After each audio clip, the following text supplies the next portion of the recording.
1971 সালে যখন এই দেশে সংগ্রাম করেছিল বঙ্গবন্ধু শেখ মুজিবুর রহমানের আন্দোলন ছিল বৈষম্যের বিরুদ্ধে। স্বাধীন হয়েছে দেশ, ৫২ বছর হলো স্বাধীনতার পর ওই বৈষম্য আজ বাংলাদেশ থেকে দূর হয়। তার একটি বিরাট বড় বৈষম্য হচ্ছে বাংলাদেশের চাকরি ক্ষেত্রে কোটা ব্যবস্থা।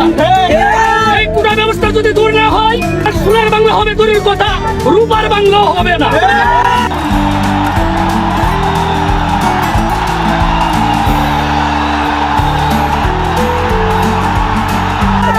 কেন হবে না? একটা উদাহরণ দিয়ে বলা যেতে পারে, চাকরি ক্ষেত্রে যদি 30% কোটা হয়ে যায়, যেই ছেলেটা 83 নাম্বার পেল, যেই ছেলেটা 90 নাম্বার পেল, 55% কোটা থাকার কারণে সেই মেধাবী ছেলেটা পিছিয়ে পড়েছে আর অযোগ্য ছেলেটা স্থান করে নিয়েছে। তার কারণে আজ হাসপাতালগণ, বড় বড় সেক্টরগণ, অফিস আদালত, সচিবালয় পর্যন্ত, আমলা পর্যন্ত আজ এই অযোগ্যরা দখল করে আছে। অযোগ্যদের হাত থেকে বাঁচতে হলে অবশ্যই বাংলাদেশ থেকে কোটা প্রথা দূর করতে হবে। কোটা প্রথা যদি দূর না করে, তাহলে আজকে কেন এই মেধাবীরা বিশ্ববিদ্যালয়ে ভর্তি হচ্ছে? মেধাবী চাকরি ক্ষেত্রে কেন কোটা থাকবে? আমরা চাই না। আমাদের সন্তানরা চাকরি ক্ষেত্রে কোটা চায় না। তারা মেধায় লড়াই করে, মেধার পরীক্ষা দিয়ে বিভিন্ন জায়গায় অংশগ্রহণ করতে চায়, পরীক্ষা দিয়ে পাস করে চাকরি করতে চায়।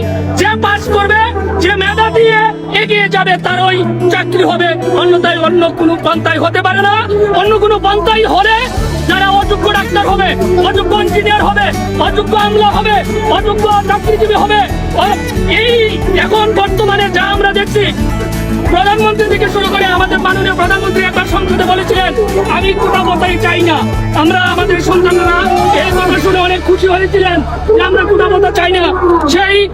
সে আশা রেখে আমাদের ছাত্র সমাজ এবং আমাদের সন্তানরা আর আন্দোলন করে নাই।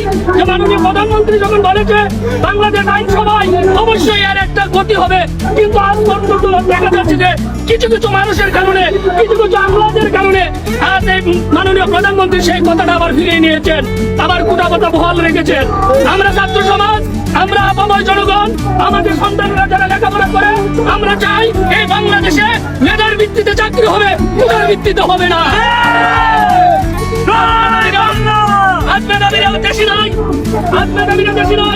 মেধাবীরা চলে যাচ্ছে দেশ থেকে বাহিরে। আজ বাংলাদেশটা কি অবস্থায় আছে? মেধাবীদের স্থান বাংলাদেশে না হলে এই বাংলাদেশ অচিরেই ধ্বংস হবে বলে আমি একজন সাধারণ জনগণ মনে করি।